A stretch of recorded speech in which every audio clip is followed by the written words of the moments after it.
Setelah kita bisa petakan, kita gabungkan, nanti di bulan Juli Agustus mulai TC, dan September Oktober kita kirim ke luar negeri untuk training camp.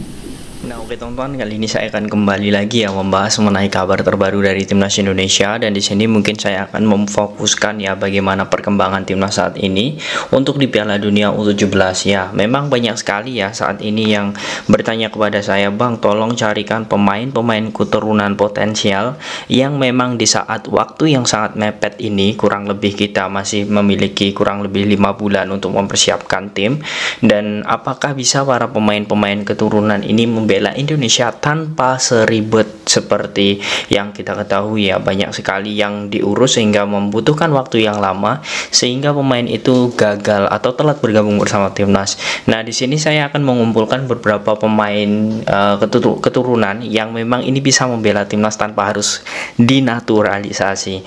Nah, ini menjadi hal yang sangat bagus karena pembahasan ini menurut saya memang harus ditunjukkan agar nantinya ini bisa menjadi referensi bagi PSSI maupun pelatih kepala yakni Coach Bima Sakti untuk memanggil pemain ini karena ini memang sangat potensial. Nah, di sini saya langsung saja tonton ya.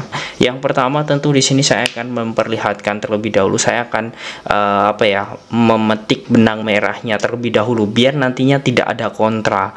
Nah, di sini saya melihat bahwa PSSI di poin 4 saat menjelaskan saat di konferensi pers kemarin itu di poin 4 dia menjelaskan bahwa PSSI mendukung penuh skuad terbaik di Piala Dunia U17 dan tidak menutup kemungkinan pemain-pemain diaspora itu bisa dilibatkan dalam skuad timnas Indonesia.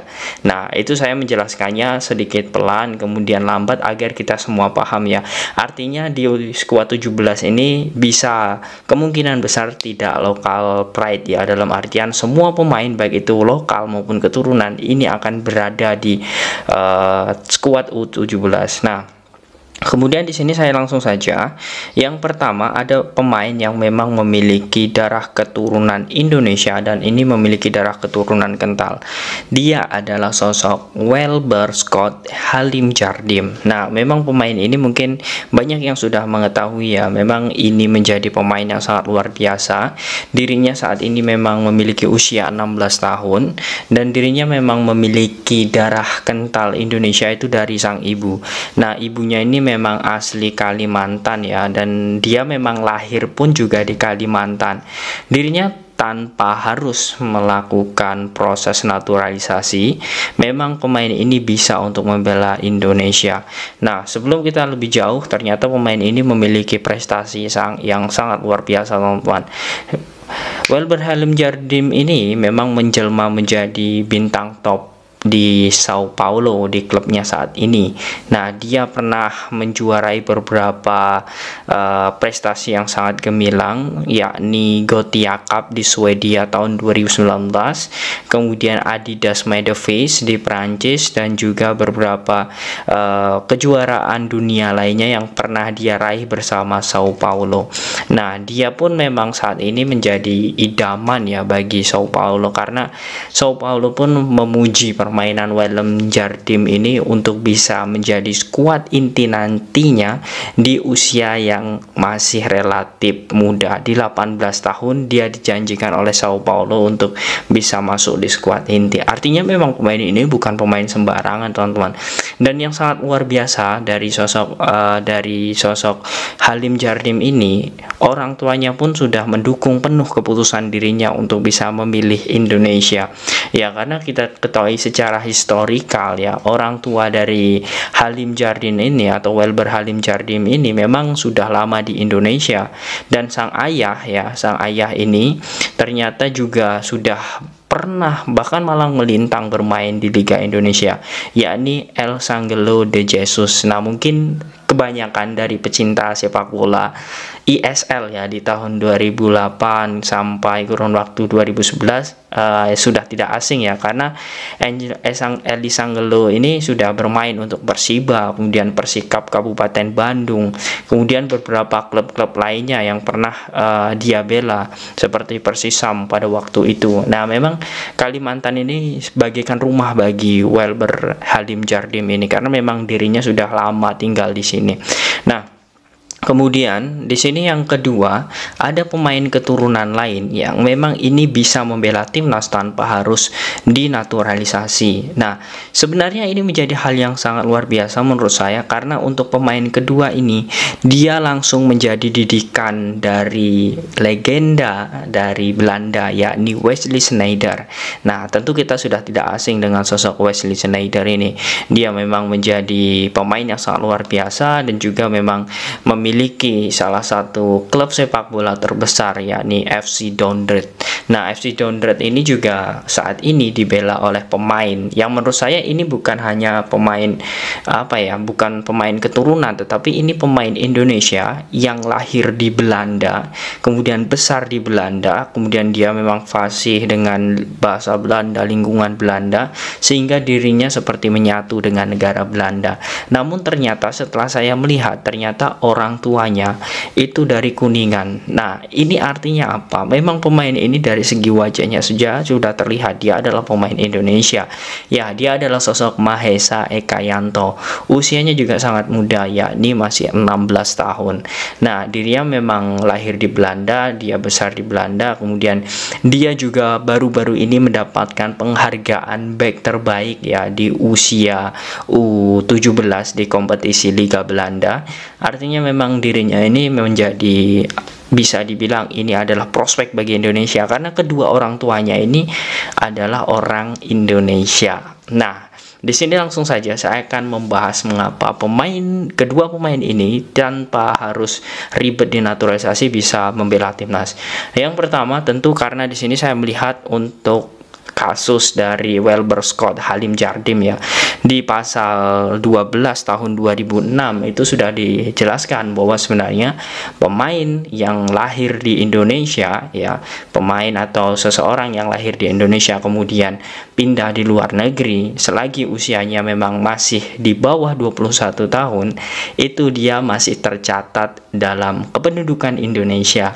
Artinya dia masih berhak untuk membela Indonesia tanpa harus ribet untuk diseleksi BIN dalam artian wawancara kepada Badan Intelijen Negara, kemudian menyetorkan berkas-berkas yang sangat rumit. Nah, ini memang tidak perlu. Nah, Welber Scott ini memang kita ketahui lahir di Banjarmasin, artinya memang dia sudah tercatat sebagai penduduk Indonesia walaupun saat ini dirinya sudah di Brazil. Nah, ini teman-teman menjadi hal yang bagus untuk Welber Scott Halim Jardim.